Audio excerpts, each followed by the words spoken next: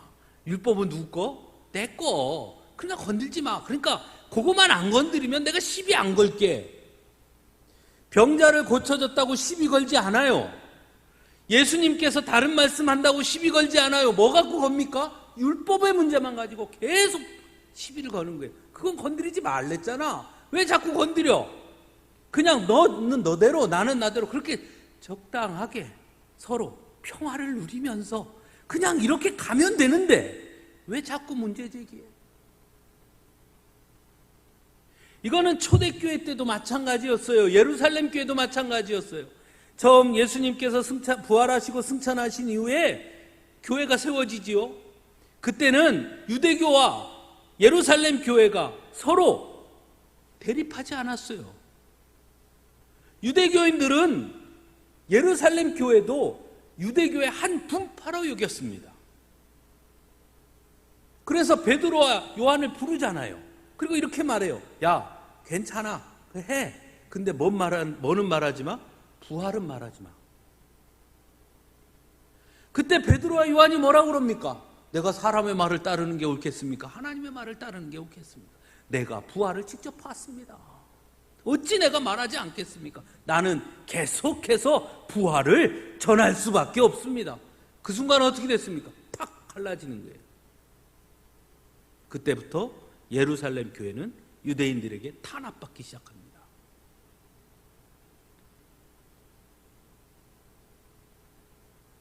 화평을 원하면 어떻게 하면 됐습니까? 예, 그러지요. 그냥 좋은 게 좋은 거지. 잘 지냅시다.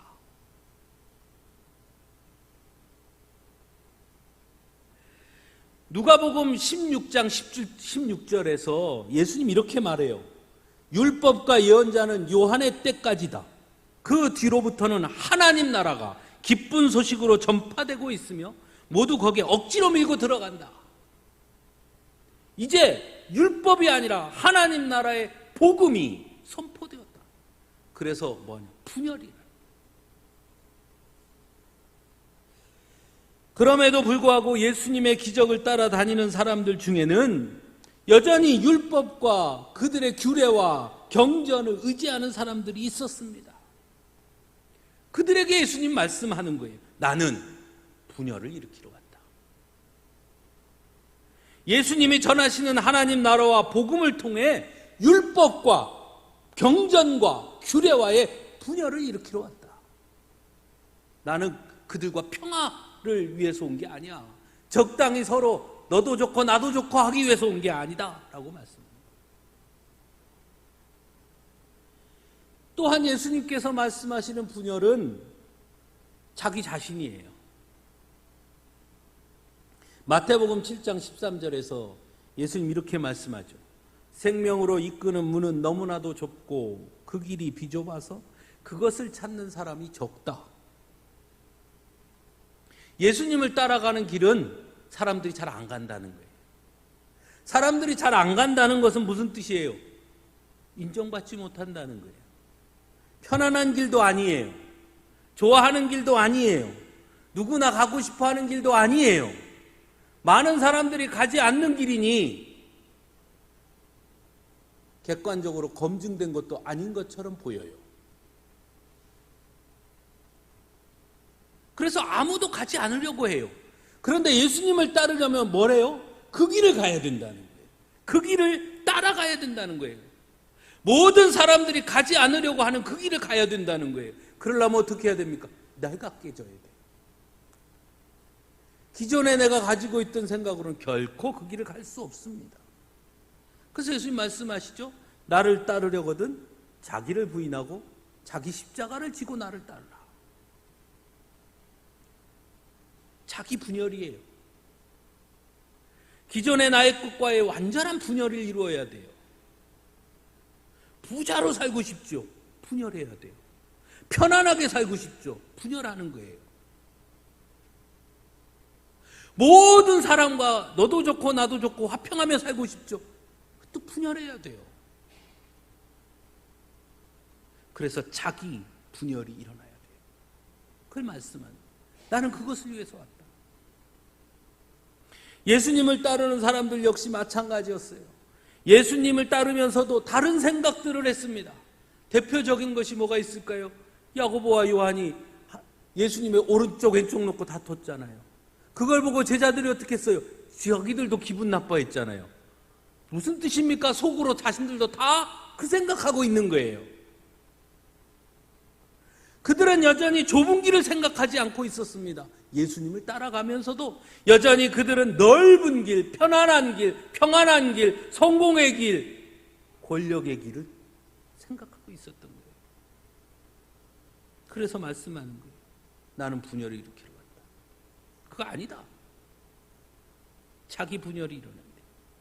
예수 그리스도 앞에서 철저하게 자신의 죄를 깨닫고 자신이 향하던 그 길로부터 돌이키는 것, 그게 뭐예요? 그게 회개예요. 그리고 좁은 길로 가는 것, 그게 뭐예요? 그게 순종이에요. 그래서 회개와 순종은 한 세트예요. 회개하지 않는 자는 순종할 수 없고요. 순종하는 자는 회개하지 않으면 순종할 수 없기 때문에 마땅히 회개하는 거예요. 세 번째, 뭐가 분열이 있을까요?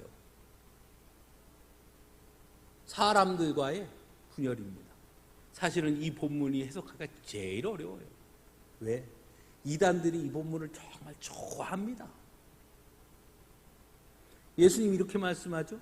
이제 한 집안에서 서로 갈라져서 가족끼리 서로 맞서고 갈라질 것이다. 아버지와 아들이, 시어머니와 며느리가 서로 맞설 것이다. 이단들이 이 말씀 아주 좋아해요. 신천지 아주 좋아하는 말이에요. 신천지에 빠진 아들 놓고 그냥 엄마 아빠가 너 거기 가면 안 된다, 가지 마라 이렇게 하면 신천지에서 이 말씀을 딱 비죠. 아들한테 봐라, 성경에 봐라, 맞선다. 너 이렇게 핍박받는 거야 원래. 맞아 그게. 그 뭐라 그래? 갈라선댔잖아. 이제 부모도 아니야. 가족이 해체가 되죠. 이런 일이 일어나죠. 그럼 오늘 말씀이 뭔 말씀일까요? 말씀 보면 그렇게 보이잖아요. 물론 우리나라에도 처음 복음이 들어올 때 많은 반대를 경험했죠. 그렇죠? 여전히 유교적 영향권 아래에 있었기 때문에 특별히 제사 문제로 참 많은 갈등을 일으키기도 했습니다. 여자 성도님들 같은 경우는 막 머리를 다 밀어버리고 교회 못 가게 하려고 막 밖에서 문을 잠그고 교회 갈까봐. 저희 어머니 얘기 들어보면 어렸을 때 교회 갈까봐 문을 밖에서 막 잠그고 그랬대요. 못 가게 하려고 머리를 막 밀어버리고 반대했죠. 그런 갈등들을 겪었어요. 우리도. 오늘 본문에서 얘기하는 것을 우리가 이해하기 위해서 놓치지 말아야 할 것이 있습니다. 그건 뭐냐면 이 말씀을 할 때의 시대적 배경이에요. 지금 예수님 누구에게 말씀하느냐는 거예요. 누구 얘기하고 있죠? 바로 그 시대에 살던 사람들이에요. 그걸 먼저 우리가 이해하고 그 말씀을 오늘의 내 삶에 적용하는 겁니다. 이거가 이 단계를 거치지 않고 바로 적용하면 문제가 되는 거예요. 대부분의 이단들은 어떻게 하느냐? 성경을 바로 오늘의 내 자리에 적용하기 때문에 생기는 거예요. 네? 예수님께서 말씀하신 시대적 배경을 이해하면 예수님의 말씀을 듣는 사람들은 유대인들이었고 그 유대인들은 모두 유대교를 따르고 있었다는 거예요. 유대교의 전통 아래에 있었습니다. 그리고 우리가 성경에서 보는 것처럼 유대교의 가장 큰 특징은 가족 중심의 종교였다는 겁니다. 지파. 뭐예요? 가족이에요. 가족 중심. 내가 레위 지파면 태어날 때부터 나는 뭐예요? 레위 지파예요. 그러니까 나는 레위 자손으로 사는 거예요. 레위 자손은 뭐가 없어요? 기업이 없어요. 그렇게 사는 거예요. 태어나면서부터. 하지만 예수님께서 전하시는 복음은, 하나님 나라의 복음은 가족 중심이 아니에요. 누구 중심이에요? 개인 중심이에요.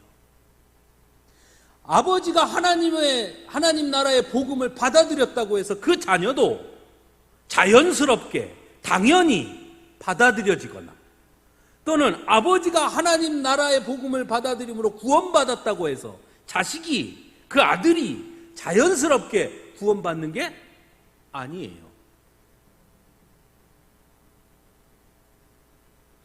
하나님 나라에 가면 아버지와 아들이 같이 가면 좋은데, 만일 아버지가 복음을 믿었고 아들이 믿지 않았다면 어떻게 돼요? 갈라져요. 복음은, 하나님 나라의 복음은 개개인의 믿음과 고백이라는 거예요.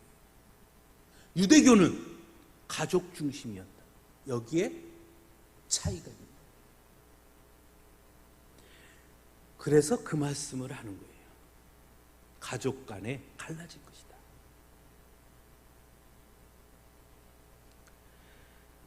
또 한 가지 생각해 볼 수 있는 건, 예수님께서 내가 세상에 평화를 주러 온 줄로 생각하느냐? 그렇지 않다. 도리어 분열을 일으키러 왔다라는 말씀에 비추어 본다면,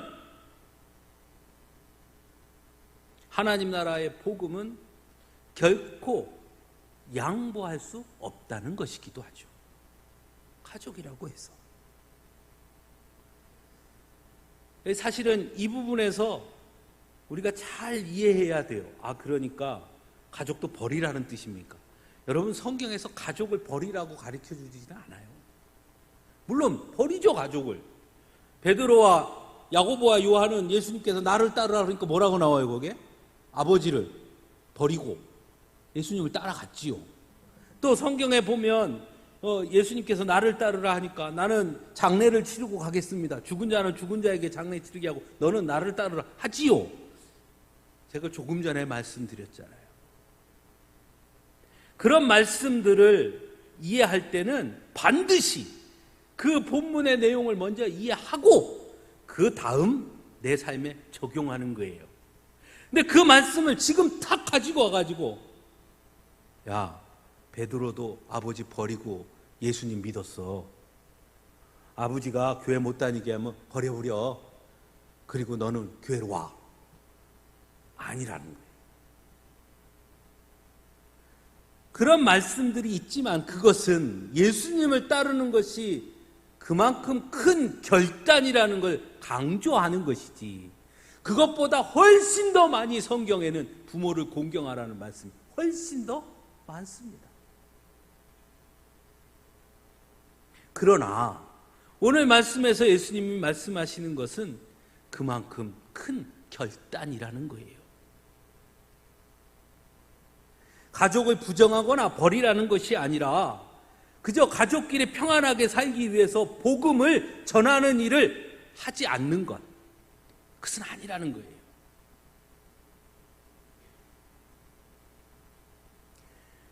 서로 맞서는 것이 두려워서 거짓 평화를 위해 하나님 나라의 복음을 전하지 못하는 어리석음을 범해서는 안 된다는 겁니다.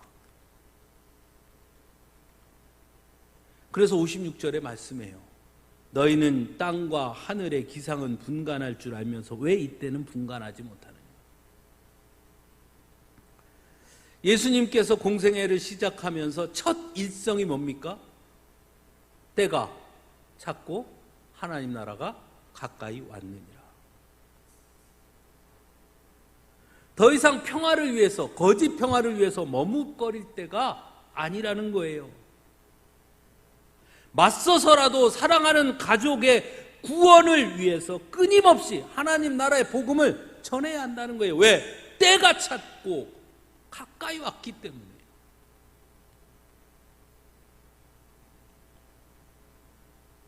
우리가 자주 쓰는 말 중에 좋은 게 좋은 거다라는 말도 있어요. 이와 비슷한 속담 중에 누이 좋고 매부 좋고 이런 말도 있죠.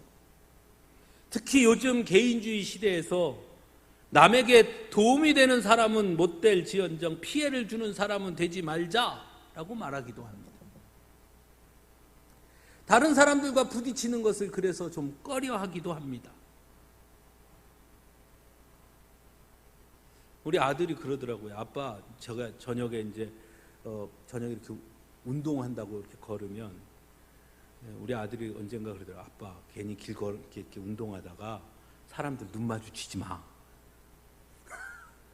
괜히 눈 마주치면 왜 쳐다봤냐고, 저 맞을 수 있으니까 눈 마주치지 마.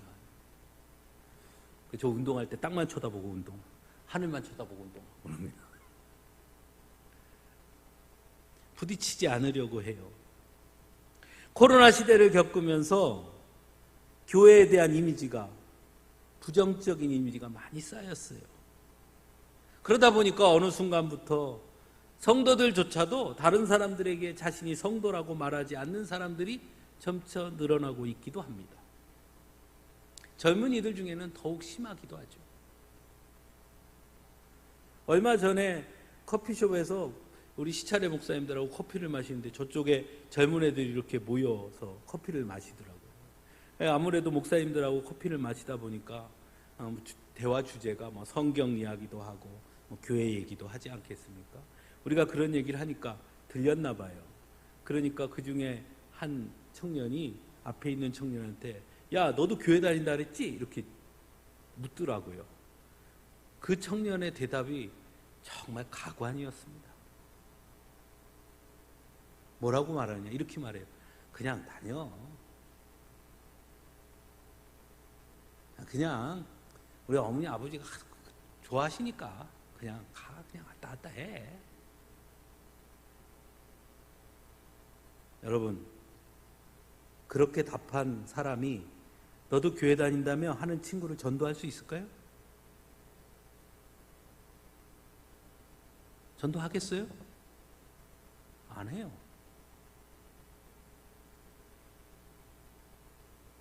교회 다닌다는 것을 표하고 싶어 하지 않는 거예요.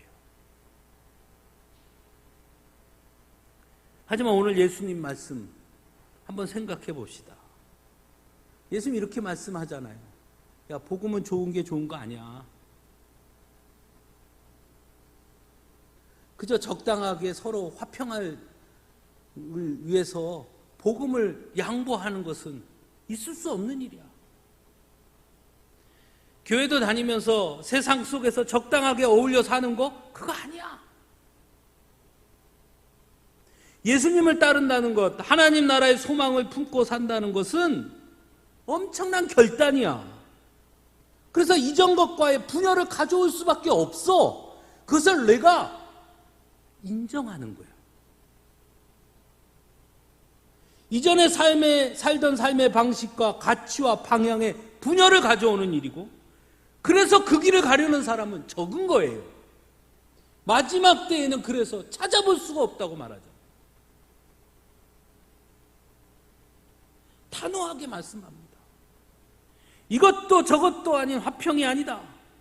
죄와 진리가 섞여서 서로 좋은 관계를 유지하는 것 결코 예수님이 원하시는 화평이 아니다. 세상과 하나님을 함께 섬길 수 없다. 그래서 예수님은 분열을 일으키러 왔다라고 말씀합니다. 말씀을 준비하면서 저를 많이 생각해 봤어요. 나는 과연 어떤가? 나도 혹시 적당히를 내세우고 있지 않은가? 예배 매주 드리는 거 적당히, 주일 저녁 적당하게, 그냥 적당히 믿고 적당히 봉사하고 적당히 예배하고, 그리고 세상에서도 적당히 그리스도인으로 살아가고, 내가 그렇게 살고 있는 것은 아닐까? 여러분 어떠세요? 그냥 적당히 넘어가도 괜찮은 것은 꼼꼼하게 따지면서 소금을 좀 더 넣으라 그랬잖아. 싱거워. 이걸 먼저 넣으라 그랬잖아. 참 말 안 듣네. 나는 밥에 콩 들어가는 거 싫다고 그랬어, 안 그랬어? 그런 건 꼼꼼하게 따지면서 예수 믿는 건 적당히, 복음 앞에선 적당히, 예배도 적당히, 그렇게 하고 있지 않아. 쉽게 타협하고 그냥 눈 감아 버리고 있는 건 아닐까. 저 스스로를 돌아보게 됐습니다. 여러분은 어떠십니까? 성경은 끊임없이 우리에게 때가 왔다고 말씀합니다. 그리고 또한 때를 분별하라고 말씀합니다. 그 뜻이 무엇일까요? 바로 우리가 해야 할 일이 있다는 거예요. 더 이상 적당히 넘어갈 시간이 없다는 거예요. 사랑하는 가족들에게, 이웃들에게, 친구들에게 하나님 나라의 소망을 간절히 전해줘야 하는 것입니다.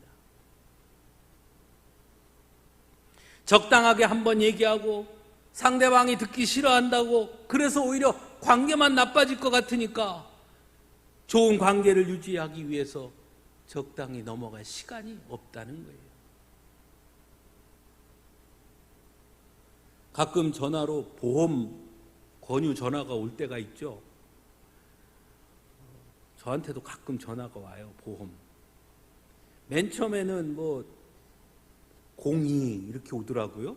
그래서 앞으로 02는 받지 말아야지. 안 받았어요. 그랬더니 그 다음에는 뭘 오느냐, 062 광주 전화하러 와요. 그래서 받았더니 보험이에요. 그래서 이것도 차단시켜놨어요. 그 다음에 뭘 오느냐, 핸드폰으로 오는 거예요. 그리고 핸드폰 번호니까 누군가하고 받으면 또 보험이에요. 그래서 이 사람, 그래서 껐어요. 다음에는 또 다른 핸드폰 번호로 전화가 와요. 5번이 와요. 똑같은 전화가. 제가 나중에는 전화 받다 그랬어요. 뭐 그렇게 열심히 합니까?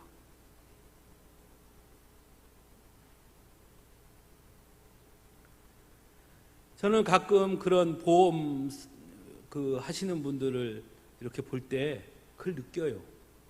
여러분, 보험 하나를 우리에게 하기 위해서 얼마나 정성을 다합니까? 듣는 나는 그냥 대충 듣고 아니요 뭐 이래도 그것을 전하는 사람은 최선을 다하잖아요. 우리도 복음을 여러분 어떻게 전합니까? 야, 교회 한번 가자. 싫어. 교회 가자고 나한테 얘기하지 마라. 한 번만 더 하면 가만 안 둔다. 알았어.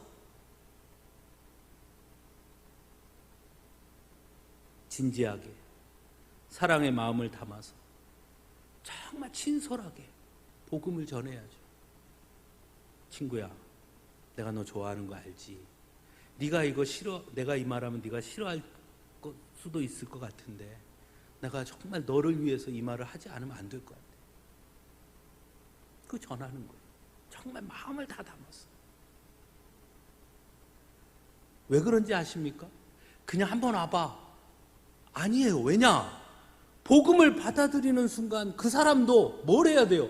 엄청난 결단과 분열을 경험해야 되기 때문에 처음 전할 때 진지하게 전해야 되는 거예요. 너 예수님 믿으면 어쩌면 네 삶이 지금과 달라질 수 있어. 더 힘들어 보일 수도 있어. 그런데 말이다, 하나님 나라를 소유하려면 그렇게 살아야 한다. 나는 네가 하나님 나라에 나와 함께 가길 원해. 진지하게 전해줘야 돼. 사랑하는 성도 여러분, 오늘 말씀을 더욱 깊이 묵상할 수 있기를 바랍니다. 정말 지금 내가 어떤 상태에 놓여 있는지 스스로 물을 수 있기를 바랍니다. 여러분, 사도 바울 같은 대단한 신앙의 위인도 자신이 쓴 서신서에서 끊임없이 고뇌합니다. 로마서 7장 25절에서는 나 자신은 마음으로는 하나님의 법을 섬기고 육신으로는 죄의 법을 섬기고 있습니다 라고 고백하기도 합니다. 빌립보서 1장 23절에서 24절에서는 내가 원하는 것은 세상을 떠나서 그리스도와 함께 있는 것입니다. 그것이 훨씬 더 나으나 내가 육신으로 남아있는 것이 여러분에게는 더 필요할 것입니다. 끝없이 갈등하고 고민하고 고뇌합니다. 사도 바울 같은 사람이 말이에요. 이처럼 끝없이 그리스도인으로서 산다는 것이 무엇인지를 고민했기 때문에 내가 사는 것은 그리스도니 죽는 것도 유익함입니다. 나는 그리스도와 함께 십자가에 못 박혔습니다. 이제 살고 있는 것은 내가 아닙니다. 그리스도께서 내 안에 살고 계십니다 라고 고백할 수 있었던 거예요. 그래서 사도 바울은 이렇게 말합니다.